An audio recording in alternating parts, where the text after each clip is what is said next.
and each speaker limited to 3 minutes. No formal action can be taken on these items as the Open Meetings Act requires formal action items to be posted on an agenda no later than 72 hours before the meeting. If formal action is required, the items will be placed on an agenda for a future meeting. Number 2, the consent agenda. All items listed below in the consent agenda are considered routine or ministerial in nature and will be enacted with one motion. There will be no separate discussion of items unless a commissioner or citizen so requests, in which case the item or items will be removed from the consent agenda and considered separately. Item 2A is the approval of minutes from the October 20th, 2016 meeting. I'll accept a motion. The only change that I see is call to order. They show Garrett Harmon opening the meeting. I was actually here that meeting. But that's the only change I see.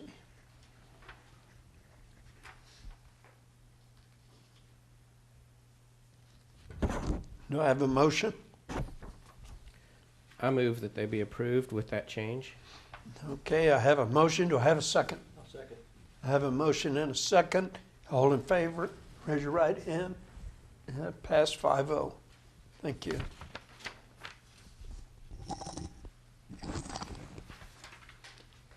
Okay, number 3A is consideration and action regarding amending a plat. Trent? Yes, thank you. Item 3 is consideration for amending plat. This is located at 1028 Roanoke Lane North. This does meet all requirements. Sorry, I didn't know what it is. Can you item 3 on the PowerPoint, please? This does meet all the regulations and standards set forth in the subdivision ordinance of the city of Kerrville. Staff does recommend approval.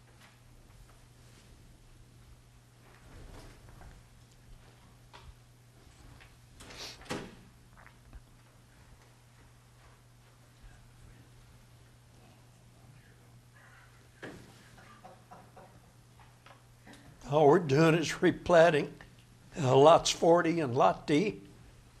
Right, yes, we're amending, doing an amending plat. Okay.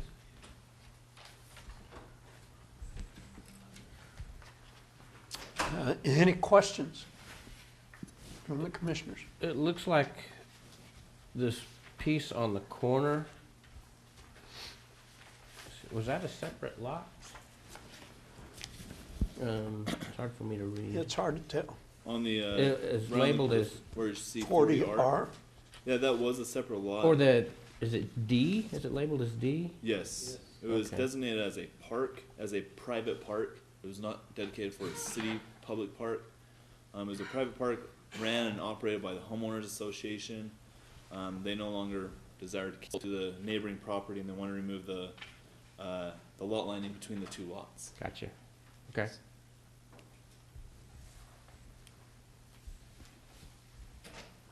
Any other questions? And do I hear a motion?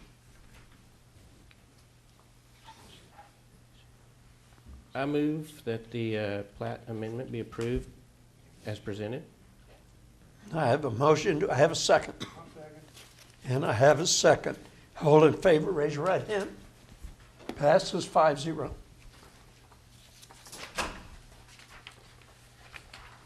Okay, the next, number 4, public hearing and action. 4A is public hearing and action on a zoning request. Trent? Thank you. This is located at 601 Clay Street North. The property is currently zoned 11C, Central City 11 District. They're requesting to be zoned CBD, Central Business District. Staff mailed out 23 notices to all property owners within 200 feet. 0 came back in favor, 0 came back in opposition. Trent, I gotta recuse myself. Oh, yeah. Sorry about that. Okay, please note the recusal.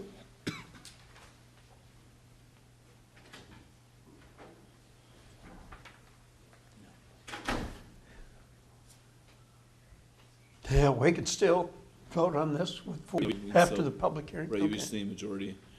Apologize for that, usually Dorothy is the one that keeps me in line for that kind of thing, so, Okay. I apologize. We did notice all property owners within 200 feet. We haven't heard anything back. We did receive a couple of calls from neighboring property owners, just more curious about what was going on. After we explained the request, it seemed like they were, in favor of, well, they weren't opposed to the project. They never said that they were in favor of this, but they weren't opposed. With this project, this current property has, 2 lots on it. It's made up of 2 different lots. When the 1997 zoning code was adopted, it was all zoned C11. When later on the amendments came down to adopt the central business district and amend the boundaries, they split this lot, or part of it was in the central, they put one of the lots in the central business district and they kept the other lot in this C11 district at that time. General practices, when you have a development, generally developments are all on one lot. But in this case, where you have a project or a development that takes over 2 lots, you try to keep the same zoning, because unfortunately, how the zoning is set up now, they're required to meet both the C11 zoning district requirements as well as the CBD zoning district requirements. They just want to be all engulfed into the central business district zoning.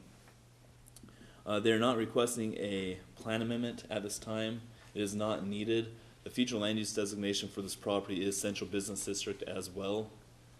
The proposed CBD zoning district will allow for the property to be used reasonably without having to request any variances through the Board of Adjustment. Once again, that's due to having to follow 2 different regulations regarding the zoning districts. One zoning district requires setback requirements, and the other one would not for any sort of future additions. Staff does recommend approval of this project. We don't find that this will have any likely adverse effects on the public health, safety, or welfare. This street has really turned into a mixed-use commercial corridor. Staff feels that there's a revitalization of this area right now. Recently, I mean, you have rails down the street, you have professional offices in this area, you have a couple residential, single-family residential, but for the most part, it's some sort of commercial. There's some sort of commercial uses. There's a church ministry practicing right down the street. There's McDonald's, Jack in the Box on the other side, bordering Sidney Baker. Right down the street, there's Rel's, there's Pine Plow. Staff does feel that the request is not contrary to the zoning ordinance, and we do recommend approval. Okay, this is a public hearing. I'll open the public hearing at 4:40. Anybody wishing to make a statement before this board, please approach the podium. State your name and your address, please.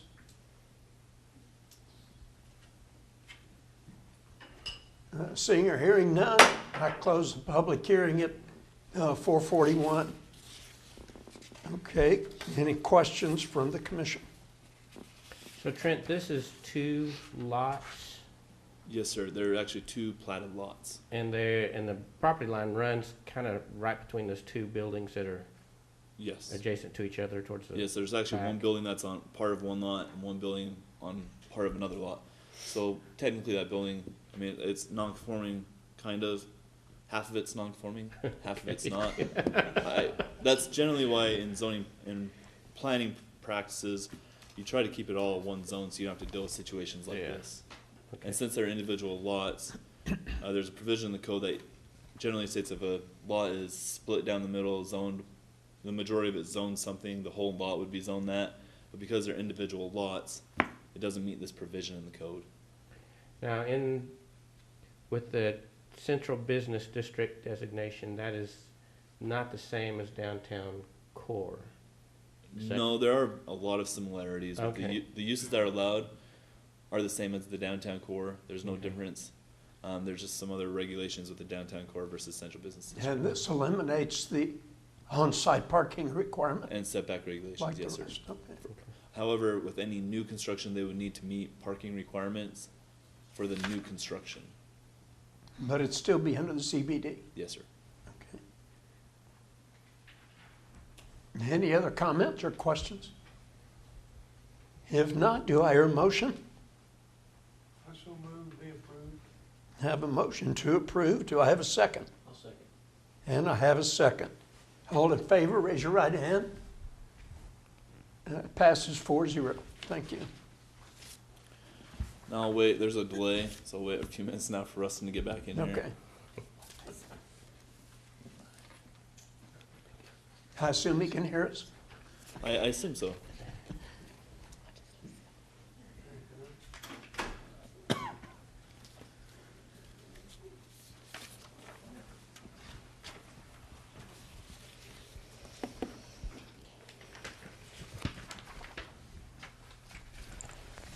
Okay, next on the agenda is 4B, also public hearing and action for a comprehensive plan amendment. Trent? And again, if it's okay with the commission, I'd like to go and combine my presentation for item 4B and 4C. It's a comprehensive plan and a zoning change request. It's for the same property. And so instead of repeating myself, I just thought it might be easier if I just did one presentation for the both items. They will need to be voted on individually though. Oh, we can have one presentation for both? Yes, sir. Okay. This property is located on the 2500 block of Singleman Drive North. They're requesting a comprehensive plan amendment to change from low-density residential to high-density residential. They're also seeking a zoning change request from residential cluster district to East Side 28 district. Staff mailed out 60 notices to property owners within 200 feet. We received 0 in favor. We did receive one that had some questions about the project. I have the email here if any of you would like to read it. At first we thought they were opposed. They just have some concerns, such as the alignment of the buildings, the location of where the structures are on the lot. I did let them know I would let you know about some of those concerns they were concerned about.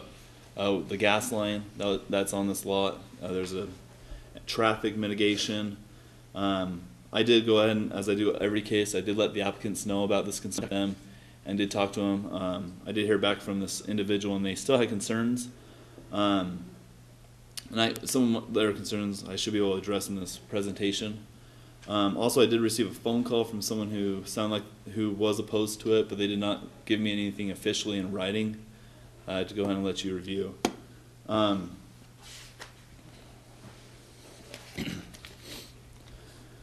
The property's land use designation is low-density residential. The requested 28E base zoning district is not consistent with the adopted land use designation. The proposed future land use designation for the subject property is high-density residential and allow for the proposed 28E zoning district. To kind of give you a quick, brief history on this, it's a proposed multifamily dwelling project going on this lot, as well as the lot located to the southeast of it that you can kind of see that's connected to it. That curves to the end of this location map. Half of this project is already zoned for multifamily dwelling. That brown shaded portion is all zoned for multifamily dwelling. That's why they're only requesting for this other portion to be zoned as multifamily. Staff has found no evidence of likely adverse impacts on neighboring lands in relation to this plan amendment and zoning change request. The proposed plan amendment and zoning change would allow for the subject property to utilize more intense uses when what is permitted in the existing RC zoning district. The surrounding area abutting Singleman Drive has transitioned to a mixed density residential corridor. A development site plan for a proposed multifamily dwelling development was submitted to the city of Kerrville, as you can see right here on your screen.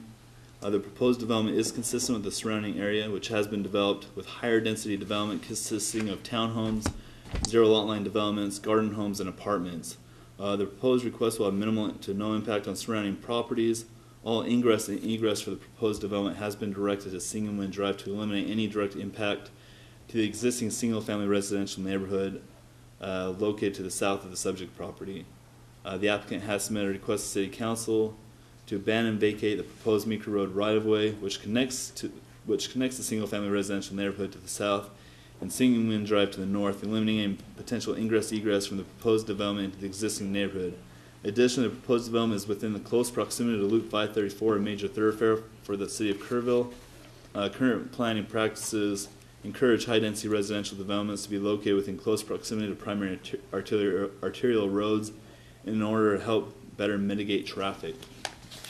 As I stated earlier, there is a major gas line on this property.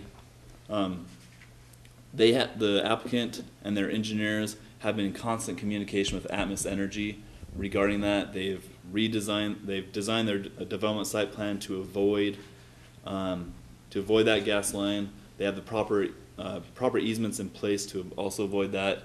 Atmos has signed off on their proposed plans. With the traffic, once again, they've been working with TxDOT.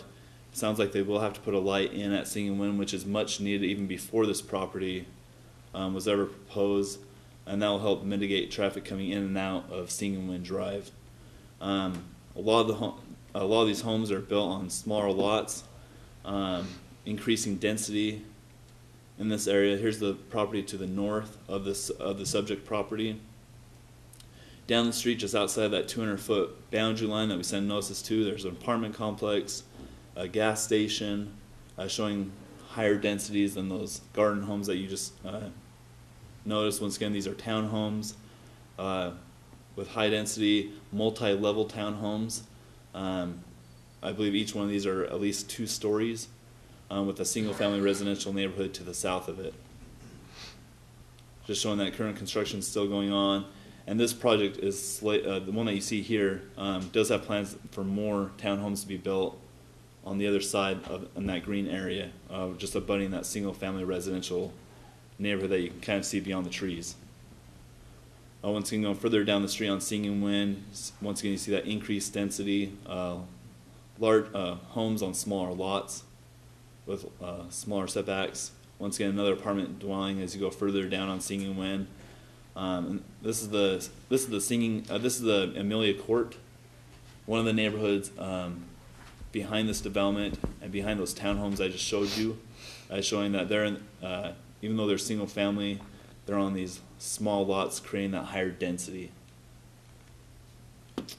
And staff does recommend approval, and I'm here if you have any questions. Is this designed to be workforce housing and So that is going, like there's some more workforce housing designed to go in there too somewhere? right, as part of this process, the city is actually not allowed to ask. It's allowed to ask if this is workforce housing to avoid any sort of type of discriminatory recommendations.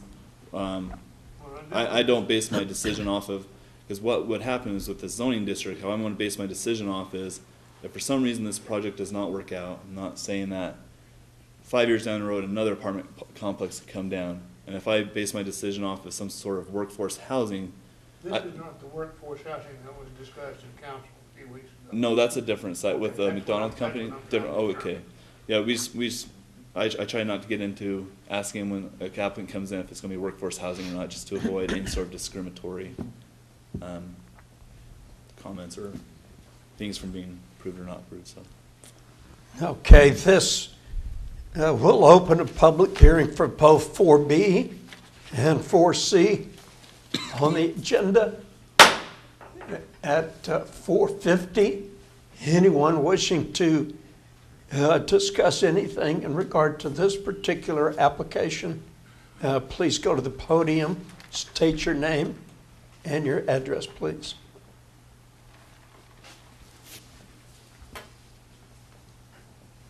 Hearing or seeing none, I close the public hearing at 4:51. Okay, comments from the commission?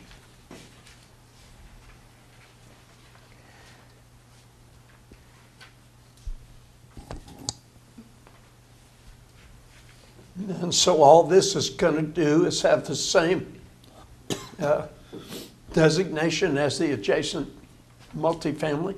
To the property to the southeast, so we'll have that same E28 zoning district that allows for the multifamily dwelling. Yes, sir. And no negative comments from anyone? Just the email I told you about in the phone call. Okay. That's all I've received about it. No, they didn't care enough to write or show up. The gentleman that sent the email said he works out of town, so he wouldn't be able to make this meeting. Okay. And the other gentleman hung up on me when I was trying to answer questions. So I can't say if he's going to make the meeting or not. So is the email that you received from someone that's one of the property owners within the area that needs to be notified? Yes, sir. He did receive notification. That's Does how he have contacted me. specific concerns on his email? Yes, I can go ahead and pass it on to you. Definitely. Okay. You can just pass it down as well. And he sent me a follow-up email I forgot to print off. Oh, did you print off more? Oh, see, that's why Dorothy's great. She printed off multiple copies for you guys. She was a step ahead of me. No, good. I think one main thing that's good, the way they've laid this out in relationship to that residential area, is that they set kind of a parking area buffer between the units and the property lines of that residential neighborhood, just so that you don't have a two-story building looking right down onto your backyard. So I think that's good of approach.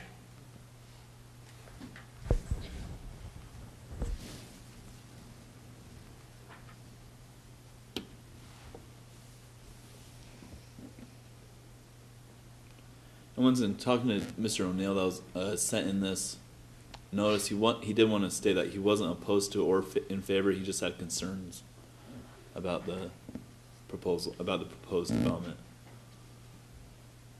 Has the drainage, poor drainage mentioned here been alleviated in those other areas? That will be I mean, they will have to deal with drainage through their civil plans as any other project, which will have to go, that they have their engineer dealing with, and the city engineer will have to also approve on with any drainage issues. The new impervious cover, though, that's going to increase the drainage problems. Right. However, with every project when they're being developed, even though the impervious cover might change, they're still required to meet that requirement that the city has as a part of an ordinance to make sure that drainage doesn't increase in any way.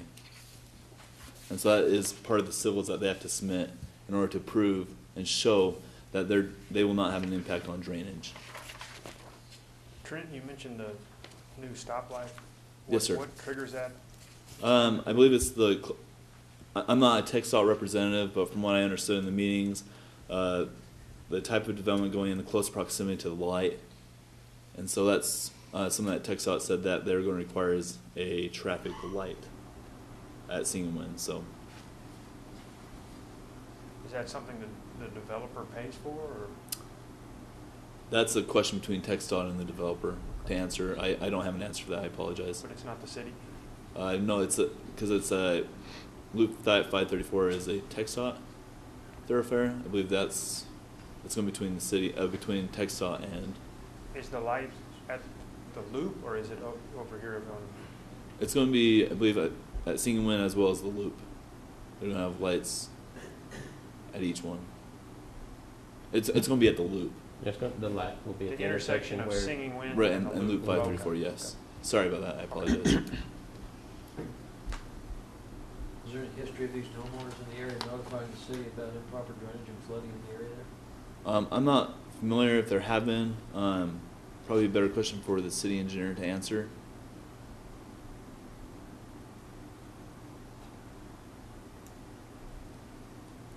Well, I think a lot of these concerns are what's going to come with any project like that, Right. seems like Absolutely. to me. You know, I think a lot of these residences being converted to rental properties, it's just probably more normal than abnormal. That's another concern, Scott.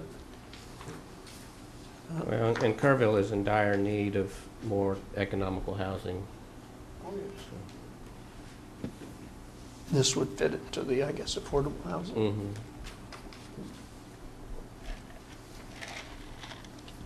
And the development site plan you see in front of you is for both pieces of property. So it includes the property not being zoned and the current subject property that is being zoned. Do you have a count on the number of proposed units? It is 100 and, what was that? 120. 120.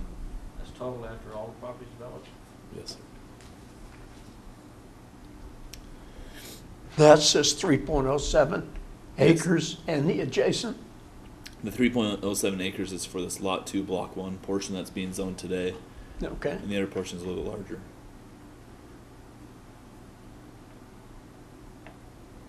But 4B and 4C are the same property? Yes, sir. Okay. And it's just that lower One part. one has to do with the comprehensive plan amendment, the other with the zoning request. Right, for Lot 2, Block 1 of Sendero Ridge. Does, so where, are we required to have a public hearing for 4C? Can we do them both together like we did? I believe this will meet the requirement of having a public hearing for both Okay. right now. Okay, any more questions or comments? This is just a conceptual site plan, there's no actual submission of plans?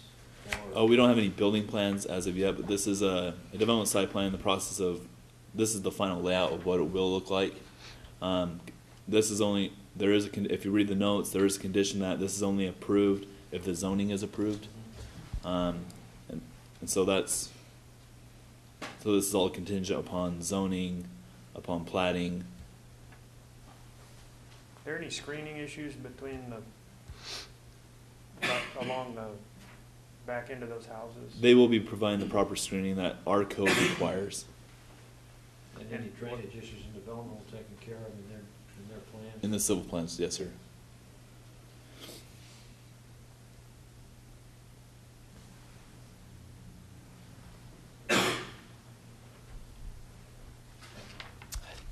If there are no more questions or comments, do I have a motion?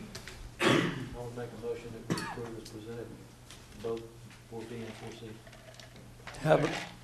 I have a motion and a second to approve both 4B and 4C. All in favor, raise your right hand. All opposed, same sign, passes 5-0. Staff reports. We're busy. We'll see you on December 15th. Santa Claus is coming. Yeah, and then Santa Claus will be We coming. can say that. You said we're busy. Yeah, we will have a meeting December 15th. Good, I changed my schedule. Yeah, we will. Okay, if there's no other business, do I have a motion to adjourn? Motion to adjourn. I have a motion, do I have a second? Okay, we're adjourned.